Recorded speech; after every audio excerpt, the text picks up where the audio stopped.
बिस्मिल्लाहिर्रहमानिर्रहीम। My dear students and viewers, अस्सलाम वालेकुम। मैं हूं प्रोफेसर नसीर अहमद गाज़ी और आज इंग्लिश लैंग्वेज सीरीज़ के लेक्चर नंबर 37 को लेके हाज़िर हुआ हूँ। और जैसा कि आपको पता है कि आजकल हम कर रहे हैं how to learn common errors. तो आज कॉमन एरर्स के यूज़ ऑफ आर्टिकल के ऊपर हमारा लेक्चर होगा। और आपको पता है कि इंग्लिश में आर्टिकल जो है it's a very very important element. इसको हम डिटर्मिनर भी कहते हैं, ठीक है। कुछ लोग इसको पार्ट्स ऑफ स्पीच भी कहते हैं, लेकिन डिटर्मिनर। फिर मेरी वही रिक्वेस्ट है आप लोगों से कि इस वीडियो को देखने से पहले इसमें भी रूल्स ही हैं। आपने आर्टिकल का जो मेरा लेक्चर है लैंग्वेज सीरीज़ में लेक्चर नंबर 11, आपने उस लेक्चर को पहले देखना है, ठीक है। और उसके बाद आपने फिर इस वीडियो को देखना है, ठीक है। इसमें नेचुरली वही रूल्स होंगे, वही रूल्स रिपीट होंगे, लेकिन थोड़ा सा तरतीब डिफरेंट होगी, ख़ास तरीके से हम यूज़ करेंगे, ठीक है। उसमें भी हमने 3 चीज़ें डिस्कस की थी, इसमें भी हम 3 चीज़ें डिस्कस करेंगे। उसमें भी हमने देखा था कि एक इनडेफिनेट आर्टिकल यानी ए और एन का इस्तेमाल कहाँ होता है। फिर हमने देखा था डेफिनेट आर्टिकल द का इस्तेमाल कहाँ होता है। और फिर हमने देखा था कि कौन सी ऐसी सूरतें होती हैं जिसमें कोई आर्टिकल इस्तेमाल नहीं होता। तो आप यही समझ लें कि ये लेक्चर जो है ये बेसिकली रिवीजन है लेक्चर नंबर 11 की, लेकिन इसको हम रिवाइज़ करेंगे कॉमन एरर्स के अंदाज में कि देखें ये रूल अगर हमें नहीं आता, इस रूल में अगर गलती हम करते हैं तो इसका मतलब ये एरर में कन्वर्ट हो जाएगा। सो फिर मेरी रिक्वेस्ट है वीडियो नंबर 11 पहले देखें, उसके बाद ये देखें, तो आप देखेंगे कई चीज़ें दोनों में कॉमन होंगी, कुछ चीज़ें नेचुरली इसके अंदर नहीं होंगी, ठीक है। तो शुरू करते हैं। एक और मेरी रिक्वेस्ट है कि वो स्टूडेंट्स जिन्होंने अभी तक जो है इस चैनल को सब्सक्राइब नहीं किया हुआ या वो आगे अपने ग्रुप्स में शेयर नहीं करते, तो काइंडली इसको अपने ग्रुप्स में शेयर करें। और जो लोग भी इस वीडियो को देखते हैं वो मेरे चैनल को सब्सक्राइब करें और बेल आइकन को क्लिक करें। इसका ये फ़ायदा आपको होगा कि मेरी जो भी आने वाली वीडियो होगी वो आपको मिलती रहेगी, ठीक है। शुक्रिया। शुरू करते हैं हम। अब सबसे पहले हम देखते हैं कि इनडेफिनेट आर्टिकल यानी ए और एन, इनको हम कहाँ कहाँ पर इंग्लिश में इस्तेमाल करते हैं, किन सूरतों में इस्तेमाल करते हैं। नेचुरली हमने पढ़ा था कि 8 पार्ट ऑफ स्पीच होते हैं और एक डिटर्मिनर होता है, लेकिन ये जो डिटर्मिनर है ये नाउन के साथ, प्रोनाउन के साथ, एडजेक्टिव्स के साथ, कभी कभी एडवर्ब्स के साथ ये इस्तेमाल होता है। यही चीज़ हमने देखनी है कि ये कहाँ कहाँ पर किस किस सूरत में इसको इस्तेमाल करना है और कहाँ पर अगर हम इसको इस्तेमाल नहीं करेंगे तो वो एरर का बायस बने। तो चलें शुरू करते हैं हम। सबसे पहला रूल है, बड़ा सिंपल रूल। अब हम पढ़ने लगे हैं पहले indefinite article, use of indefinite article. सबसे पहला यूज़, सबसे आसान रूल के हमने पढ़ा था रूल। अब ये रूल जब मैं कहूँगा ना पढ़ा था तो इसका मतलब है कि लेक्चर नंबर 11 में पढ़ा था। रूल ये था कि इनडेफिनेट आर्टिकल जो है सिंगुलर कॉमन काउंटेबल नाउन्स, यानी सिंगुलर चीज़ें, कॉमन नाउन जो होते हैं, आम चीज़ों के नाम में, मसलन ये ग्लास है, ये ठीक है, ये ग्लास है, पेन है, पेंसिल है, लैपटॉप है, ये सारे कॉमन नाउन्स हैं, ठीक है। मोबाइल है, these are all common nouns, ठीक है। कॉमन नाउन जब सिंगुलर हो और जनरल सेंस में यूज़ हो, यानी आम सूरत में इस्तेमाल हो। और आम और ख़ास में क्या फ़र्क बताया था? आम सूरत वो होती है जो सरसरी सेंस में यूज़ करते हैं, ख़ास वो होती है, मतलब मैं कहूँ मैं लड़के को मिला तो फ़िक्रा नहीं बता रहा कौन से लड़के को मिला, लेकिन मैं कहूँ मैं उस लड़के को मिला तो अब ये ख़ास सेंस हो गई, ठीक है। मैं कहूँगा किताब मेज़ पर पड़ी है, ये नहीं पता कौन सी किताब है, मैं कहूँगा तुम्हारी किताब, तो इसका मैं ख़ास सेंस हो गई, ठीक है। सो या वो किताब जो तुम ढूंढ रहे हो, तो ये ख़ास सेंस होगी। तो आम सेंस और ख़ास सेंस, इसका फ़र्क भी आपको पता होना चाहिए, ठीक। तो सिंगुलर कॉमन नाउन को जब हम आम सेंस में यूज़ करते हैं, यानी जब ये पता नहीं चलता कि बात किसकी हो रही है, किस पर्टिकुलर चीज़ की हो रही है, तो हम इसके साथ इनडेफिनेट आर्टिकल यानी ए या एन अपनी आवाज़ के मुताबिक देखते हैं। और आवाज़ के लिए चैप्टर नंबर 11, लेक्चर नंबर 11 को डिटेल से पढ़ें। आपको उधर सारे साउंड्स मैंने बताए थे, हर चीज़ डिटेल से बताई थी। मिसाल देखें, I bought a pen from the bazaar. I bought a pen from the bazaar, मैंने बाज़ार से पेन ख़रीदा। अब देखो ना, फ़िक्रा कहीं नहीं ये बता रहा कौन सा पेन ख़रीदा, लेकिन मैंने कहा आई बॉट अ पेन, इसका मतलब कोई भी पेन था, मैंने उसको पर्टिकुलराइज नहीं किया, ठीक है। इसी तरह there is a post office in the centre of the city, कि शहर के वस्त में पोस्ट ऑफिस है और एक पोस्ट ऑफिस। और आपको ये भी पढ़ाया था कि ए का मतलब एक भी होता है और ए का मतलब एनी भी होता है, यानी एनी वन, ठीक है। So there is a post office in the centre of the city. Anwar bought a book from the shop. Anwar bought a book. अब देखो ना, फिक्रा ये नहीं पता, ये पता चला शॉप से लाया, लेकिन ये नहीं पता कौन सी किताब लाया, ठीक है। इसका मतलब जब सेंस कॉमन हो, जनरल हो, तो हम इनके साथ क्या लगाते हैं, इंडेफिनिट आर्टिकल, ठीक। तो ये हो गया रूल नंबर 1। अब आ जाते हैं रूल नंबर 2 पे।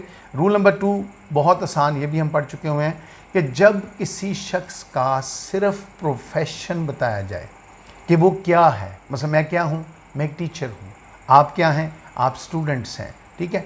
जब किसी का सिर्फ प्रोफेशन बताया जाए, मतलब मैं कहूँ कि वो डॉक्टर है, तो इसका मतलब मैं उसका सिर्फ पेशा बता रहा हूँ। देखो, एक होता है पेशा बताना, एक होता है पेशावर का जिक्र करना। डॉक्टर मरीज़ को देख रहा है, ये पेशा नहीं बताया जा रहा, लेकिन मैं कहूँ अनवर एक डॉक्टर है, तो यहाँ मैं पेशा बता रहा हूँ। तो जब किसी का सिर्फ पेशा बताया जाए, पेशावर का जिक्र ना किया जाए, तो हम क्या इस्तेमाल करते हैं, इंडेफिनिट आर्टिकल। फिर मिसाल देखें, Tariq is a teacher. Tariq एक उस्ताद है, तारिक इज़ अ टीचर। तो इसमें अब क्या लगा, क्या लगा, ए। तारिक इज़ अ टीचर, ठीक है। My younger brother is an engineer. My younger brother is an engineer, ठीक है। इसी तरह हम आ जाते हैं रूल नंबर 3 पे। रूल नंबर 3 ये था कि फर्स्ट डिग्री एडजेक्टिव, जब हम फर्स्ट डिग्री एडजेक्टिव को कब लगाते हैं, जब किसी की तारीफ़ या बतरीफ़ी करनी हो। तो जब फर्स्ट डिग्री एडजेक्टिव को भी जनरल सेंस में इस्तेमाल किया, और जनरल सेंस उसकी क्या है, बस सिर्फ तारीफ़ की जाए, तो हम उसके साथ भी इंडेफिनिट आर्टिकल इस्तेमाल करते हैं। फिर मिसाल देखें, he is a naughty boy. हम ये नहीं कहेंगे he is naughty boy, he is a naughty boy. हाँ, आपको पढ़ा, लेकिन शर्त उसकी क्या है कि उस एडजेक्टिव के साथ नाउन लगा हो। अगर नाउन ना लगा हो, मतलब मैं कहूँ ही इज़ नॉटी, अब मैं आर्टिकल नहीं लगाऊंगा, मैं नहीं कहूँगा ही इज़ अ नॉटी, गलत।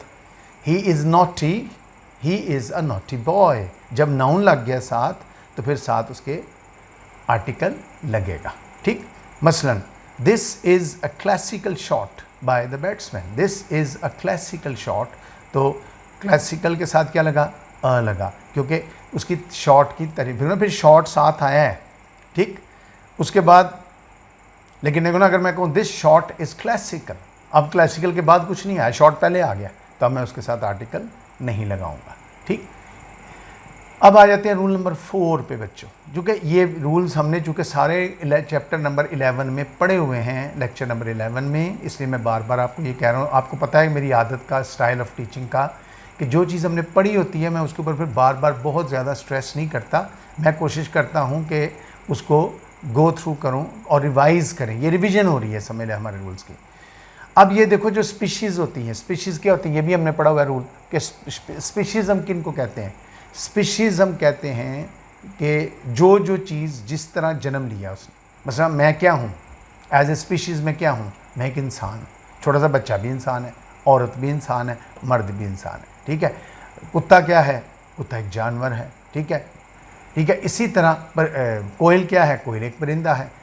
When we use it in that sense, कि जब किसी की सिर्फ स्पीशीज़ बताई जाए, चाहे वो ह्यूमन बींग्स हों, चाहे वो एनिमल्स हों, चाहे वो मैमल्स हों, चाहे वो बर्ड्स हों, हम चाहे वो इंसेक्ट्स हों, हम उनके साथ इंडेफिनिट आर्टिकल इस्तेमाल करते हैं। मसलन, a dog is an animal, यानी अ डॉग इज़, हम ये नहीं कहेंगे dog is an animal, no, a dog is an animal, ठीक है। A cuckoo is a bird, a cuckoo is a bird. A child is a human being. A child is a human being. So देखो, इसमें इंसान की भी मिसाल आ गई, इसमें बर्ड की भी मिसाल आ गई, इसमें एनिमल की भी मिसाल आ गई। उसके बाद हम आ जाते हैं रूल नंबर 5 पे। रूल नंबर 5 भी क्या कहता है कि अगर प्रॉपर नाउन क्या होते हैं, कॉमन नाउन क्या होते हैं, कोई भी चीज़। प्रॉपर नाउन हो गया खास चीज़। जब मैं कहूँगा पेन, तो ये कॉमन नाउन है। जब मैं कहूँगा पियानो का पेन या पार्कर पेन, तो ये कॉमन नाउन नहीं है, ये प्रॉपर नाउन है। लेकिन याद रखें, जब प्रॉपर नाउन को भी जनरल सेंस में, यानी आम सूरत में इस्तेमाल किया जाए, आम सेंस में यूज़ किया जाए, तो फिर हम उसके साथ भी इंडेफिनिट आर्टिकल। जैसे मैं कहूँ मैंने पार्कर का पेन ख़रीदा, तो अब बंदा सोचता है पार्कर का पेन तो ख़ास है, लेकिन जब हम इसको इंग्लिश में यूज़ करते हैं तो हम कहेंगे I bought a Parker pen, ये नहीं कहूँगा द पार्कर पेन, ठीक है। तो प्रॉपर नाउन चीज़ें फिर जब उनको जनरल सेंस में यूज़ करते हैं तो उनके साथ क्या लगता है, इंडेफिनिट आर्टिकल। ठीक, मसलन I bought a Parker pen. एक और मिसाल, he got a Citizen watch as a gift from his brother. He got a Citizen watch as a gift from his brother. ये अपने भाई से उसको गिफ्ट मिला। किस चीज़ का गिफ्ट मिला, एक सिटीजन वॉच का गिफ्ट मिला। ठीक, उसके बाद रूल नंबर 6 पे आ जाता है। अब देखो ये बड़ा इंपॉर्टेंट रूल है, रूल नंबर 6 जो है कि यूनिवर्सल इंपॉर्टेंस की चीज़ें, सूरज, चांद, सितारे, ज़मीन, आसमान, जब हम इनको वन की सेंस में यूज़ करें, अगर तो वैसे इनका नाम लें तो इनके साथ डेफिनेट आर्टिकल लगते हैं, द सूरज, द सन, चांद, द मून, सितारे, द स्टार्स। लेकिन जब इनको सेंस एक की सेंस में यूज़ करें, एक सितारा चमक रहा है, तो एक की सेंस में फिर हम द नहीं लगाएंगे, हम उसके साथ indefinite. So it's a important rule कि हम इनडेफिनेट आर्टिकल यूनिवर्सल चीज़ों के साथ भी लगा सकते हैं जब हम उनको एक की सेंस में यूज़ करते हैं। किस सेंस में यूज़ करते हैं, एक की सेंस में यूज़ करते हैं। ठीक, मसलन a star came near the sun. ठीक है, अ स्टार, अब देखो ना, स्टार के साथ ए लगा है, सन के साथ द लगा है। सन के साथ द इसलिए लगा कि उसको एक की सेंस में यूज़ नहीं किया गया, वो सिर्फ सन कहा गया। तो जब चूंकि वो यूनिवर्सल चीज़ है, द लगा। अ स्टार, एक सितारा। A star came near the sun, यानी एक सितारा सूरज के करीब आ गया। ठीक, सो ये थे चंद रूल्स। अब देखो इससे ज़्यादा रूल्स हमने, बहुत ज़्यादा रूल्स हमने आर्टिकल के चैप्टर में पढ़े थे, इसलिए मैंने आपको कहा है कि ये सिर्फ उसकी एक्सटेंशन है, हेल्पिंग एक एडिशनल पार्ट है। बेसिक आपने वहाँ से पढ़ने हैं, यहाँ से एडिशनल पढ़ना है। ठीक है, उनमें जो कॉमन होंगे वो आपके रिवाइज हो जाएंगे, जो कोई नई बात होगी वो आपको पढ़नी पड़ेगी, तैयार करनी पड़ेगी। ठीक, उसके बाद आ गया use of definite article the.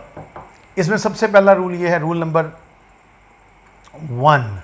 इसका रूल नंबर 1 जो है वो क्या होगा, इसका रूल नंबर 1 ये है कि अगर प्रोफेशनल शख्स का नाम लिया जाए, अभी हमने पीछे क्या पढ़ा है कि जब किसी का पेशा बताया जाए, पेशा बताया जाए तो हम ए या एन लगाएंगे। लेकिन जब पेशा वर्ग का जिक्र किया जाए, when we talk about a professional person, when we talk about a professional person, we are not talking about his professional, rather we are saying कि he is a professional person, he is a doctor। ठीक है ना, वो already doctor है।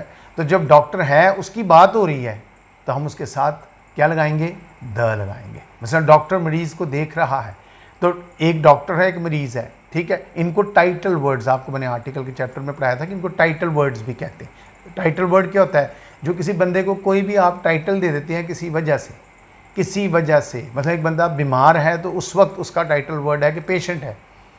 ठीक है, तो patient होना उसका टाइटल वर्ड है। जुर्म करता है तो मुजरम होना टाइटल वर्ड है। ठीक है, क्रिमिनल है, एक्यूज्ड है, जो भी ये टाइटल वर्ड्स हैं उसके।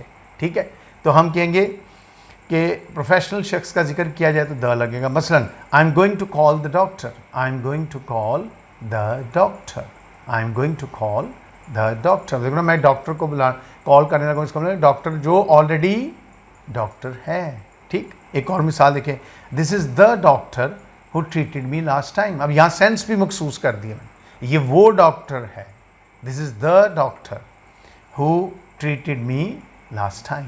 ठीक, उसके बाद अगर फर्स्ट डिग्री एडजेक्टिव, ये भी हमने पीछे 2 वीडियो पहले भी हमने पढ़ा कि फर्स्ट डिग्री एडजेक्टिव पूरे ग्रुप के लिए इस्तेमाल, किसी एक बंदे के लिए इस्तेमाल ना हो, यानी वो वर्ड जो है एक बंदे के लिए इस्तेमाल ना हो, पूरे ग्रुप के लिए इस्तेमाल हो, तो हम उसके साथ क्या लगाते हैं, द लगाते हैं। क्या लगाते हैं, द। ठीक है, मसलन the rich should help the poor, the rich should help the poor. ठीक है ना, इसका मतलब क्या हो गया कि द रिच का मतलब क्या हो गया, हर रिच आदमी, the rich, every rich. The rich should help the poor, कि जो अमीर हैं उनको गरीब की मदद करनी चाहिए। The rich should help the poor. तो दोनों के साथ क्या लगा, द लगा। द रिच से क्या मुराद हो गया, एवरी रिच। पुअर से क्या मुराद हो गया, एवरी पुअर। ठीक, इसी तरह the brave is respected everywhere, कि जो बहादुर है, अब एक बहादुर की बात हो रही है, नो, सारे बहादुर। The brave is respected everywhere. ठीक, इसी तरह रूल नंबर 3 है इसका कि जब हम एनिमल स्पीशीज़ के साथ, अभी हमने पढ़ा एनिमल स्पीशीज़ के साथ हम ए एन लगाते हैं, लेकिन अगर उनके साथ कोई एडजेक्टिव लगा दिया जाए, कोई तारीफ़ कर दी जाए, उसे मैंने भी कहा ये कुत्ता जानवर है, तो ये कोई तारीफ़ नहीं है, ये उसकी स्पीशीज़ है। अ डॉग इज़ एन एनिमल। लेकिन कुत्ता वफ़ादार जानवर है, कुत्ता बहादुर जानवर है, तो उसके लिए मैंने अब उसके साथ एडजेक्टिव लगा दिया। अब उसके साथ ए नहीं लगेगा, द लगेगा। क्या लगेगा? द लगेगा। मसलन the dog is a faithful animal. देखो ना, the dog is an animal गलत, a dog is an animal, लेकिन the dog is a faithful animal. इसी तरह the cuckoo is a beautiful bird. लेकिन देखो ना, अगर सिर्फ बर्ड कहता the cuckoo is a bird, ये गलत, फिर कहना था a cuckoo is a bird. लेकिन the cuckoo is a beautiful bird. अब ब्यूटीफुल जब लगा दिया, एडजेक्टिव लगा दिया, तो अब उसके साथ द लगेगा। ठीक, इसी तरह रूल नंबर 4 इसका ये है कि जो यूनिवर्सल चीज़ें होती हैं, जब उनको आम बोलते हैं, जब एक की सेंस ना हो, एक की सेंस ना हो, आम बोलें, सूरज, चाँद, सितारे, ज़मीन, आसमान, तो हम उनके साथ क्या लगाते हैं? उनके साथ हम डेफिनेट आर्टिकल लगवाते हैं। सवाए आपको पढ़ाया था फिर लेक्चर नंबर 11 में, सवाए हेवन, हेल, पैराडाइज, इनके साथ कुछ नहीं लगाया जाता। हम कहते हैं ना गो टू हेल, हम कभी नहीं कहेंगे गो टू द हेल। ठीक है। So the stars are shining in the sky. The stars, सितारे आसमान पर चमक रहे हैं। The stars are shining in the sky. Sky के साथ भी द लगा, स्टार्स के साथ भी द लगा, चाहे सिंगुलर हो चाहे प्लूरल हो। ठीक, उसके बाद अगर सिंगुलर कॉमन नाउन, ये वो चीज़ें हैं जो हमने नाउन के चैप्टर में भी पढ़ी हुई हैं और आर्टिकल के चैप्टर में भी पढ़ी हुई हैं। यानी नाउन में भी हमने ये पढ़ा था, जो हमारा पार्ट्स ऑफ स्पीच के लेक्चर्स थे उनमें, और आर्टिकल के चैप्टर, ये दो जगहों पे ये पढ़ चुके हैं, आज तीसरी दफ़ा पढ़ रहे हैं। अब तो आपको रट लेना चाहिए, मतलब मेरा रूल बताने से पहले आपको रूल पता होना चाहिए। जैसे मैं रूल बताऊँ आपको याद हो कि हाँ ये तो हमें ऑलरेडी आता है। ठीक, मसलन सिंगुलर कॉमन काउंटेबल नाउन अगर पर्टिकुलर से, यानी सिंगुलर नाउन अगर ख़ास हालत में इस्तेमाल हो तो उसके साथ भी द लगता है। मसलन this is the boy who came here yesterday. This is the boy who came here yesterday. ठीक है, इसमें चाहे सिंगुलर हो या प्लूरल भी हो, मैं कहूँगा these are the boys who came here yesterday, तो प्लूरल भी होती है, यही रूल है। सिंगुलर के लिए भी यही रूल है। ख़ास हालत हो कि ये वो लड़का है या ये वो लड़के हैं। ठीक, उसके बाद प्रॉपर नाउन, उसी तरह प्रॉपर नाउन भी हमने कहा कि आम सेंस में हो तो हम उसके साथ इंडेफिनेट आर्टिकल लगाएंगे, लेकिन ख़ास सेंस हो जाए। मतलब मैं कहूँ ये वो पार्कर का पेन है जो तूने मुझे दिया था, this is the Parker pen, this is the Parker pen. लेकिन I bought a Parker pen, this is the Parker pen that you gave me. ठीक, so this is the Citizen watch that you gave me last year. कहता है ये वो citizen की घड़ी है जो तुमने मुझे पिछले साल दी थी। This is the Citizen watch that you gave me last year. ठीक, उसके बाद आ गया बड़ा इंपॉर्टेंट रूल है, ये हमने फिर नाउन में भी पढ़ा हुआ है और आर्टिकल में भी पढ़ा, दो जगह पे, ये तीसरी दफ़ा पढ़ने लगे हैं कि अगर एक फ़िक्रे में दो कॉमन नाउन आ जाएं और एक कॉमन नाउन दूसरे कॉमन नाउन की हदूद में हो या उसके साथ ताल्लुक़ ज़ाहिर करे, हदूद में हो या उसके साथ ताल्लुक़ ज़ाहिर करे, तो रूल नंबर 7 क्या कहता है कि अगर एक कॉमन नाउन, दो कॉमन नाउन हों और एक कॉमन नाउन दूसरे कॉमन, चाहे दोनों आम हालत में हों लेकिन उसकी हदूद में आ जाए। मसलन देखो ना, ये ग्लास है तो ग्लास टेबल पर है। ठीक है, तो मैं क्या कहूँगा, a glass is on the table. Glass के साथ अ लगोगे, कोई भी ग्लास हो सकता है, टेबल भी कोई भी हो सकता है, लेकिन टेबल की चूँकि वो हदूद में आ गया तो हम उसके साथ क्या लगाएंगे, द लगाएंगे। ठीक है, मीन्स मतलब मैं कहता हूँ ना, देखो मैं कहता हूँ बच्चे बाग में खेल रहे हैं, children are playing in the garden, garden की हदूद में है ना वो। ठीक है, अब चाहे हदूद में ना हो, ताल्लुक़ ज़ाहिर करें। बॉयज़ आर स्टैंडिंग, बॉयज़ अब कोई भी हो सकता है, हमें नहीं पता, standing outside the shop. Outside, shop के अंदर नहीं है, हदूद में नहीं है, लेकिन ताल्लुक़ किससे ज़ाहिर हो रहा है, शॉप से। मिसाल देखें, a book is on the table, यानी एक किताब है, कोई भी, हमें नहीं पता कौन सी है, इज़ ऑन द टेबल। अब टेबल भी नहीं पता हमें कौन सा है, लेकिन उसके साथ द इसलिए लगा है कि किताब टेबल की हदूद में आ गई। ठीक, इसी तरह boys are standing outside the shop, boys are standing outside the shop. लड़के शॉप के बाहर खड़े हैं। कौन से लड़के हैं हमें नहीं पता, कौन सी शॉप है ये भी नहीं हमें पता, लेकिन चूंकि लड़के शॉप के साथ उनका ताल्लुक ज़ाहिर हो रहा है तो जिससे ताल्लुक ज़ाहिर होता है उसके साथ द लगता है। ठीक, इसी तरह रूल नंबर 8 इसका ये है कि अगर सिंगुलर या कॉमन नाउन एक पैराग्राफ में रिपीट हों, यानी पहली दफ़ा आए तो फिर उनका पहला रूल लगेगा जो उनका जनरल रूल है। दूसरी दफ़ा आए और जनरल रूल क्या है कि अगर सिंगुलर हो तो एन लगाएं, प्लूरल हो तो कुछ ना लगाएं। और उनको अगर वो एक पैराग्राफ में रिपीट हो जाए, जैसे रिपीट होता है तो उसके साथ क्या लगेगा, द लगेगा। ठीक, मतलब मिसाल के तौर पे इफ़ अ सिंगुलर और कॉमन नाउन इज़ रिपीटेड, मिसाल के तौर पे I met a boy in the market, मैं मार्केट में एक लड़के को मिला, मुझे नहीं पता कौन सा लड़का था, यानी फ़िक्रा नहीं बता रहा, हमें नहीं पता चल रहा सुनने वाले को तो कौन सा लड़का था, लेकिन फिर उसने अगला जुमला बोला the boy was wearing a cap, the boy was wearing a cap, लड़के ने टोपी पहनी हुई थी। The boy was wearing a cap, the नहीं, कैप हो गया, कैप का जिक्र पहली दफ़ा है, बॉय का जिक्र दूसरी दफ़ा आया। The cap was very beautiful, टोपी बड़ी खूबसूरत थी, अब टोपी का जिक्र दूसरी दफ़ा आ गया। तो जब एक पैराग्राफ में एक चीज़ दोबारा रिपीट की जाए तो हम उसके साथ द लगाते हैं। ठीक, इसी तरह रूल नंबर 9 ये है कि अगर फर्स्ट डिग्री एडजेक्टिव को ख़ास हालत में यूज़ किया जाए, फिर ख़ास हालत मखसूस सेंस कि ये वो अच्छे लड़के हैं, ये वो अच्छा लड़का है, ये वो शरारती लड़के, तो ख़ास सेंस हो गई।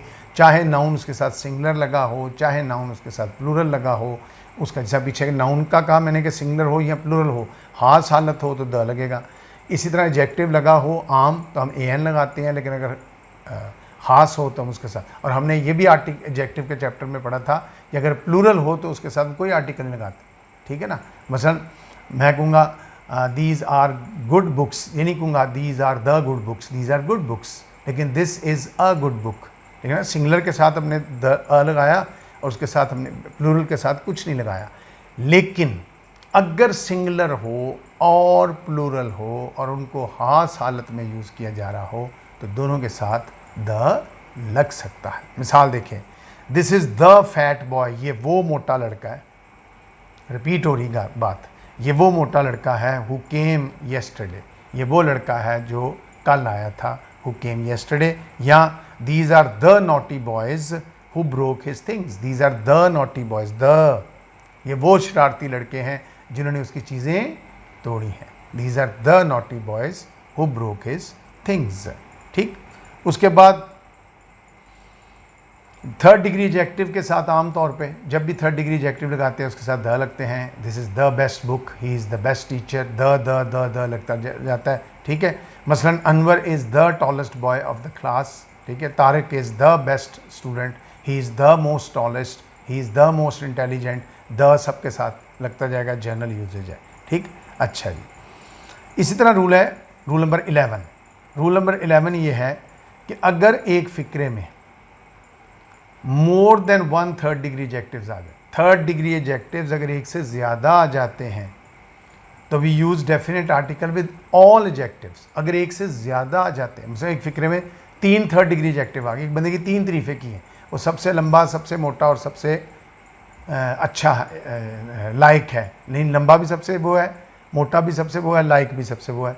ठीक है, अब 3 तारीफ़ें आई हैं, सब के साथ आर्टिकल जो है वो लगेगा। मसलन यासर इज़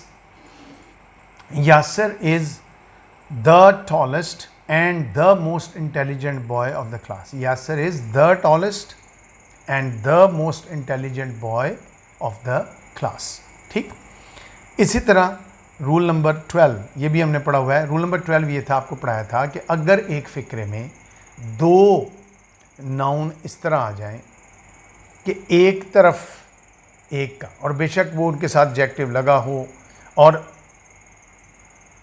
2 की मुआजना हो रहा हो, मुआजना 2 का, देखो ना, अगर 2 चीज़ों का मुआजना हो रहा होता है तो सेकंड डिग्री हम लगाते हैं, एक चीज़ का मुआजना तमाम से हो रहा होता है तो हम थर्ड डिग्री लगाते हैं। लेकिन कभी कभी ऐसा होता है, कहता है कि 2 चीज़ों का जिक्र हो, एक नाउन इधर हो और एक दूसरी तरफ नाउन का जिक्र ना हो, तादाद हो, अगर वो तादाद 2 होगी तो सेकंड डिग्री लगेगी, अगर वो तादाद 3 होगी या 3 से ज़ायद होगी, 2 से ज़ायद हो जाएगी तो थर्ड डिग्री लगेगी। ठीक है, मसला मिसाल तौर पर मैं कहता हूँ इन तीनों लड़कों में से अनवर लंबा है, तीनों में से अनवर, तो अनवर उन तीन में शामिल है ना, तो हम कहेंगे तीनों में से। तो जब तीनों में से कहेंगे तो फिर हम थर्ड डिग्री लगाएंगे और द लगाएंगे उसके साथ। अगर मैं कहता हूँ दोनों लड़कों में से अनवर लंबा है, अब दो गए हैं, जुमले का अंदाज वही रहेगा। अब हम सेकंड डिग्री लगाएंगे, थर्ड नहीं लगाएंगे क्योंकि दो हैं, लेकिन लगेगा उसके साथ द, ये लेकिन मीन्स आम तौर पे सेकंड डिग्री के साथ हम कुछ लगता है, ही इज़ टॉलर दैन अनवर। ठीक है, तो इसमें हमने कोई आर्टिकल नहीं लगाया। लेकिन जब इस तरह की सेंस आ जाए कि एक तरफ एक नाउन का जिक्र हो, दूसरी तरफ दूसरे नाउन का जिक्र ना हो, बल्कि तादाद मुय्यन की जाए, तादाद बताई गई हो, तो हम उसके साथ क्या इस्तेमाल करते हैं, द इस्तेमाल करते हैं। ठीक, मिसाल के तौर पे Asad is the tallest of the या among the three boys. Asad is the tallest of, इसका मतलब टोटल लड़के कितने हो गए, 3। असद इनमें सबसे ज़्यादा लंबा है, तो हमने क्या कहा, असद इज़ द टॉलेस्ट, सबसे ज़्यादा लंबा। Asad is the tallest of the three boys या अमंग द थ्री बॉयज़। या अगर दो हो जाएँ तो Asad is the taller, the taller, ये असल याद रख रहे हैं आप, Asad is the taller of the two boys. तो सेकंड डिग्री के साथ भी इस सूरत में द लगता है। ठीक है, फिर हमने ये पढ़ा हुआ था एब्स्ट्रैक्ट नाउन हो। एब्स्ट्रैक्ट नाउन क्या होते हैं, ख्याली चीज़ें। मटीरियल नाउन मादी चीज़ें, ठीक है, जिनसे आगे बहुत कुछ बनता है। और प्लूरल नाउन हो, अगर इनको ख़ास सेंस में यूज़ किया जाए, बस आम सेंस में होगी तो कुछ नहीं लगता। बस मैं कहूँ सोना बड़ा महंगा है, तो मैं नहीं कहूँगा द गोल्ड, मैं कहूँगा गोल्ड इज़ वेरी एक्सपेंसिव। ठीक है, या सोना बड़ा कीमती है, गोल्ड इज़ वेरी प्रेशियस। लेकिन इस दुकान का सोना द गोल्ड, ख़ास सेंस हो गई। तो कहता है एब्स्ट्रैक्ट नाउन हो, मटीरियल नाउन हो या प्लूरल नाउन, जब इनको ख़ास सेंस में इस्तेमाल करेंगे तो इनके साथ क्या लगता है, द लगता है। मसलन the gold of that shop is of fine quality, उस दुकान का सोना। The gold of that shop is of fine quality. The honesty of that man, the honesty of that man can not be doubted, यानी उस बंदे की ईमानदारी पे शक नहीं किए। द ऑनेस्ट दैट मैन, ख़ास हालत हो गई। तीसरी मिसाल, the girls of government college are sitting in the lawn, कि गवर्नमेंट कॉलेज की जो लड़कियां हैं वो लॉन में बैठी हैं। The girls of government college are sitting in the lawn. ठीक, उसके बाद बच्चों आ गया रूल नंबर 14 कि द जो है हमने पढ़ा था, पिछले लेक्चर में भी हमने पढ़ा था कि एडवर्ब के साथ भी हम यूज़ कर सकते हैं कंपैरिजंस के लिए। जब कंपैरिजंस होता है, दो कंपैरेटिव डिग्री के तौर पे इस्तेमाल कर रहे हो, और कंपैरेटिव डिग्री जब तब इस्तेमाल होती है जब वो उसका एडजेक्टिव का काम कर रहा होता है। ठीक है, मिसाल के तौर पे the more they get the more they want. अब ये दोनों में मोर एडवर्ब है। The more they get the more they want. ठीक, इसके साथ दोनों के साथ क्या लगा, द, लेकिन ये मखसूस इस्तेमाल में आ गया। इसको आपने याद रखना है, रूल नंबर 14 को। ठीक है, उसके बाद बच्चों हम आगे रूल नंबर 15 पे। रूल नंबर 15 जो है बच्चों, ये वो लिस्ट है जो मैंने आपको दी थी फिर लेक्चर नंबर 11 में, कि ये वो चीज़ें होती हैं जिनके साथ डेफिनेट आर्टिकल लाजमी इस्तेमाल होता है। मैं ये लिस्ट एक दफ़ा फिर आपके सामने पढ़ देता हूँ कि ये वो चीज़ें हैं जिनके नामों के साथ, जब इनका नाम फ़िक्रे में यूज़ किया जाएगा, किसी फ़िक्रे में, यानी कि इंडिपेंडेंट बोला गया तो आपने उसके साथ द लगा दिया, नो। जब उसको फ़िक्रे में इस्तेमाल करेंगे तो उसके साथ द लगाएंगे। मिसाल के तौर पे नेम्स ऑफ माउंटेन्स, पहाड़ों के नाम जो है। अब पहाड़ का वैसे नाम लेंगे, मतलब मैं कहता हूँ हिमालय, तो मैं उसको ये नहीं कहूँगा द हिमालय, मैं हिमालय ही कहूँगा, हिमालयस। ठीक है, जब मैं कहूँगा हिमालयस तो इसका मतलब ये नहीं कि इसके साथ मैं द लगाऊंगा, नहीं। लेकिन जब उसको मैं फ़िक्रे में यूज़ कर दूँगा, ठीक है, उसको जब मैं सेंटेंस में यूज़ करूँगा तो उसके साथ क्या लगेगा, द लगेगा। याद रखें, सेंटेंस में, वैसे लिखते वक्त आपने कभी नहीं द लगाना, कभी नहीं कहना द कायदे आज़म, हम लिखेंगे कायदे आज़म। लेकिन जब आप उसको फ़िक्रे में यूज़ कर रहे हैं, सेंटेंस में, तो उसके साथ द लगाना है। ठीक है, उसके बाद नेम्स ऑफ हिल्स, ठीक है, मसलन द मरी हिल्स। उसके बाद पीक्स, चोटियाँ जो होती हैं, अब इनको भी फ़िक्रे में अगर यूज़ करेंगे, द K2। उसके बाद important roads, the GT road. उसके बाद important buildings, the Jinnah Hall है जो हमारे किले पे है सियालकोट में जिना हॉल, हम उसको कहेंगे द जिना हॉल। उसके बाद इंपॉर्टेंट प्लेसेस, कोई भी जगह जिसको नाम दे दिया जाए, कोई मखसूस टाइटल दे दिया जाए, इट बिकम्स इम्पॉर्टेंट। मसलन द सियालकोट पार्क, ठीक। उसके बाद होली बुक्स, जितनी भी इल्हामी किताबें हैं, the Holi Quran, the Bible, ठीक है। इसी तरह मैगज़ीन्स, कोई भी मैगज़ीन जिसको कोई टाइटल दिया जाए, हर मैगज़ीन का एक टाइटल होता है उसके साथ, मसलन द मैग, ठीक है। उसके बाद न्यूज़पेपर, कोई भी अखबार का नाम, द डॉन, द न्यूज़, ठीक है, द एक्सप्रेस, सबके साथ द लगेगा, ठीक है। इसी तरह बैंक्स के नाम, द बैंक ऑफ पंजाब, ठीक है। इसी तरह लिमिटेड कंपनीज़, कोई भी जो कंपनीज़ हैं विच लिमिटेड के साथ लिखा होता है LTD, लिमिटेड कंपनीज़, मसलन the Hilbro limited. Again I am telling you, only use them when you are using them in a sentence. Sentence में अगर इनको यूज़ नहीं कर रहे, फिर आपने इनको इस्तेमाल नहीं करना, ठीक। सो न्यूज़पेपर्स, उसके बाद the Dawn, banks, the bank of Punjab, limited companies हो गया। उसके बाद nations, the Pakistanis, the Indians, the Sri Lankans, इनके साथ द लगेगा, ठीक। उसके बाद religions, the Muslims, the Hindus, the Christian, ठीक। इसी तरह सेक्ट्स, ठीक है, द सुन्नीज, द शियाज, ठीक है, इनके लिए यूज़ कर सकते हैं। कास्ट, ज़ात जो होती है, means the Syeds, the Mughals, the Rajputs, ठीक। इसी तरह रिवर्स, दरियाओं के नाम, द रावी, ठीक है। इसी तरह समंदरों के नाम, द अरेबियन सी। ओशंस, बहर, ओशंस के नाम, द अटलांटिक ओशन। बे, ये बे क्या होता है आपको बताया था ना, जब शिगाफ पड़ जाती पानी में, रास्ता बना लेता है अपनी ज़मीन में, और रास्ता पानी बना ले तो उधर आबादी हो जाए, लोग उधर आबाद हो जाएं साइडों पे, तो हम कहते हैं दिस इज़ अ बे। और बे छोटा होता है, गल्फ़ बड़ा होता है। गल्फ़ भी उस शिगाफ को कहा जाता है, बे भी उसी को कहा जाता है, ठीक है। बे, द बे ऑफ बंगाल, ठीक। इसी तरह गल्फ़, द पर्शियन गल्फ़, दुनिया का मशहूर गल्फ़ जो है द पर्शियन गल्फ़। इसी तरह डैमों के नामों के साथ the Mangla dam, the Tarbela dam, और जितने भी डैम्स हैं। उसके बाद ग्रुप ऑफ आइलैंड्स, यानी वो आइलैंड जो एक ग्रुप की शक्ल में हों, मसलन द वेस्ट इंडीज़। अब देखो, West Indies is the name of a country and West Indies is the name of group of islands. West Indies को एक ज़मीन का टुकड़े का नाम नहीं है, छोटे छोटे जजीरे हैं, मिल के बनते हैं वेस्ट इंडीज़। तो जब उनको हम एज ए कंट्री लेंगे, द नहीं लगेगा। जब उनको हम एज ग्रुप ऑफ आइलैंड्स लेंगे तो उसके साथ द लगेगा, ठीक। उसके बाद group of states, the UAE देखो ना, 7 स्टेट्स हैं, UAE, यूनाइटेड अरब एमिरेट्स, ठीक। उसके बाद इसी तरह USA, इसी तरह UK, ठीक है। एक ज़माने में USSR भी होता था। म्यूज़िकल इंस्ट्रूमेंट्स, यानी musical instruments, the flute, the drum, ये सारों के साथ हम क्या लगाएंगे, द गिटार, सबके साथ द लगेगा। Parts of the body, the nose, the eyes, the ear, सबके साथ द लगेगा, ठीक। उसके बाद political parties, the Muslim League, the PTI, the PPP, सबके साथ द लगेगा। फिर कह रहा हूँ कब लगेगा, when you are using them in a sentence, ठीक। उसके बाद एम्पायर्स या डायनेस्टी, यानी कोई भी सल्तनत हो, मुमलकत हो, सल्तनत के लिए यूज़ करेंगे the Mughal empire, the Mughal empire. इसी तरह हिस्टोरिकल इवेंट्स, तारीख़ी वाक़यात, ठीक है। मिसाल के तौर पे the French revolution, the second world war, the first world war, ठीक। ये इनके साथ हम द शिमला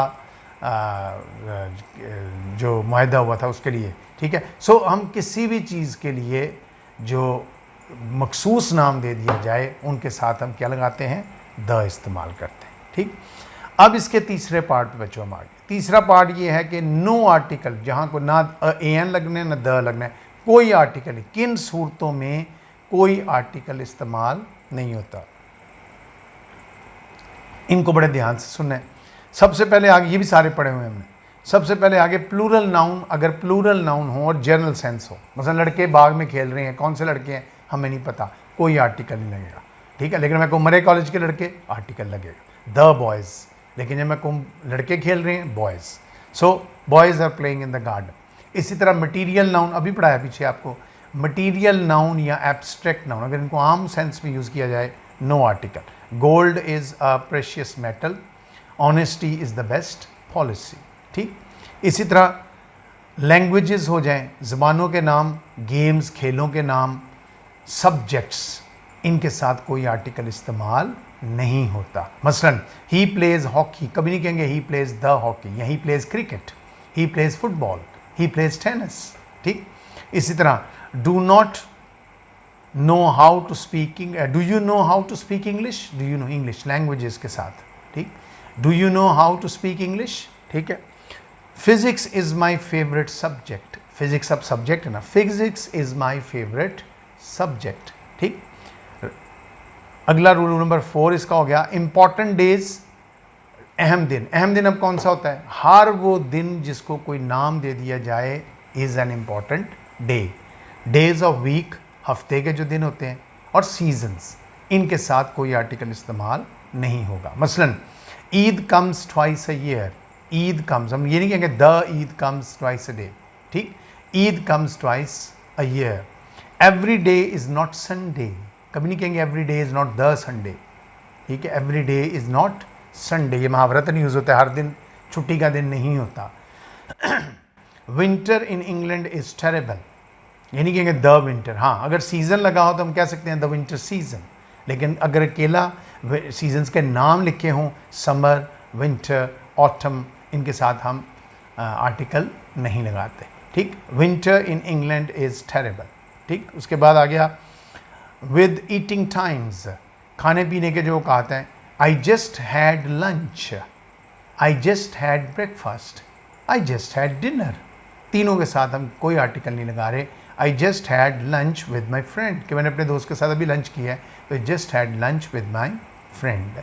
ठीक, अब सेकंड डिग्री एडजेक्टिव आम तौर पे जब हम इस्तेमाल करते हैं, वो एक ख़ास इस्तेमाल बताया था अभी पीछे। आम जब बोलेंगे मसलन he is taller than Anwar, या I am taller than you, ठीक है, तो हम इनमें क्या करेंगे, हम इनके साथ कोई आर्टिकल इस्तेमाल नहीं करेंगे।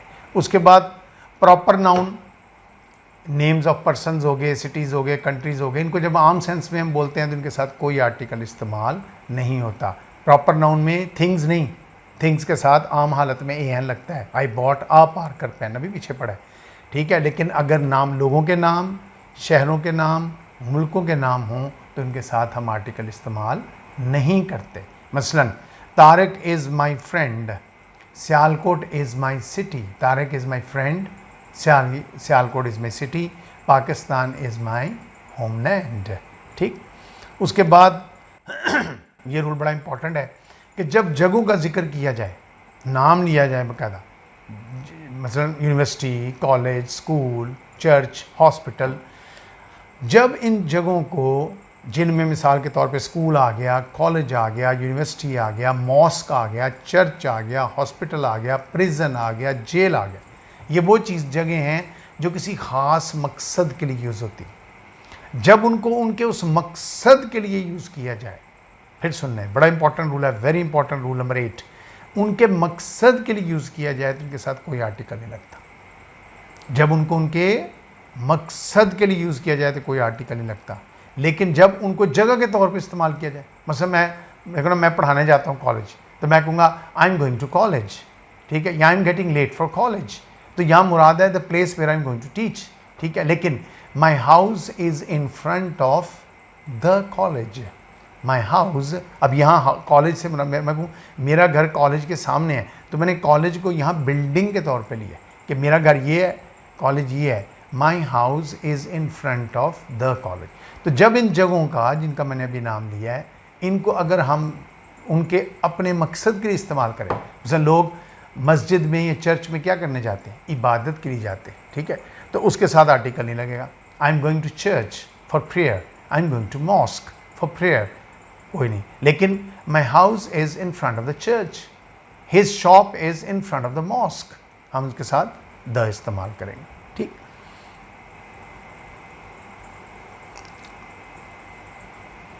मसलन मैं I am going to give an example, I go to college every day, I go to college every day, his house is in front of the college, his house is in front of the college. People go to church for prayers. People go to church for prayers. ठीक, the church behind your house is very big. देखो ना, the church behind your house, यहाँ मुराद building है। The church behind your house. इसी तरह his house is in front of the college, वहाँ college मुराद building है, इधर चर्च भी मुराद बिल्डिंग है। जब मुराद बिल्डिंग होगी तो द लगेगा, जब मुराद बिल्डिंग नहीं होगी द नहीं लगेगा। ठीक है। इसी तरह with the names of diseases, बीमारियों के नामों के साथ, मसलन cholera is a dreadful disease, या he died of cancer last year, he died of cancer last year. ठीक। इसी तरह विद पोजेस, अगला रूल नंबर 10 ही कहता है पोजेसिव नाउन्स के साथ, यानी नाउन्स को, तारिक का घर,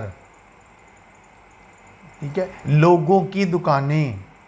ठीक है। जब हम नाउन को पोजेशन के तौर पे यूज़ करते हैं, उसके साथ अपोस्ट्रोफी लगाते हैं, फिर उसके साथ कोई आर्टिकल इस्तेमाल नहीं होता। John's house is very big, John's house is very big.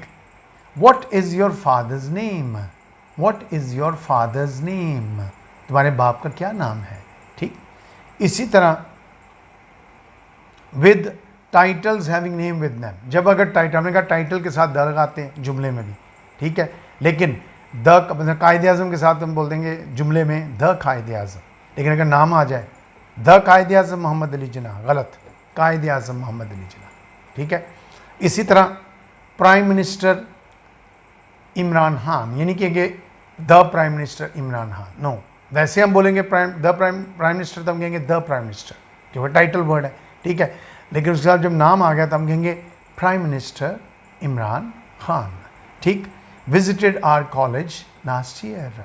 ठीक। तो इसी तरह आखिरी रूल ये हो गया कि जब टाइटल्स होते हैं, जो नाम होते हैं लोगों के, उनके साथ अगर टाइटल लग जाए, यहाँ टाइटल के साथ नाम लग जाए, अगर केला टाइटल हो तो फिर द लगेगा, अगर नाम लग जाए तो उसके साथ कोई आर्टिकल नहीं लगेगा। मतलब मैं प्राइम मिनिस्टर केला बोलूँगा, द प्राइम मिनिस्टर, ठीक है, नाम बोलूँगा, आर्टिकल नहीं लगेगा। ठीक है। सो बच्चों, ये थे इसके रूल्स, और ये रूल्स तकरीबन 90% रिपीट हुए। 10% आप कह लें कि कोई नई बात इसमें आई है। मुझे उम्मीद है आपको इसकी समझ आई होगी। इस वीडियो को फिर देखने से पहले लेक्चर नंबर 11 मेरा ज़रूर देखें, पहले वहाँ से देखें, उसको देखने के बाद जब इसको देखेंगे तो ये डैम इजी आपको लगेगी। But the usages of article is very very important in English, it is very important. यानी दो चीज़ों का इस्तेमाल तो इंतहाई इंपॉर्टेंट है, क्योंकि डिफ़िकल्ट है, एक आर्टिकल का और एक प्रेपोजिशन का। इंशाल्लाह नेक्स्ट लेक्चर में हम यूजेज ऑफ प्रेपोजिशन के साथ हाज़िर होंगे, और उसमें भी आप देखोगे कि मैक्सिमम जो यूजेज होंगे वो वही रूल्स होंगे जो हमने प्रेपोजिशन के लेक्चर में, पार्ट्स ऑफ स्पीच में पढ़े होंगे। ठीक है। मुझे उम्मीद है आपको इस लेक्चर की समझ आई होगी। इसी तरह इन वीडियोज़ को देखते रहें, चैनल्स को सब्सक्राइब करते रहें, बेल आइकॉन को प्रेस करते रहें। ठीक है। ये आपके लिए बहुत इफ़ेक्टिव साबित होंगी। अल्लाह ताला आपका हामी नासिर हो। खुदा हाफ़िज़।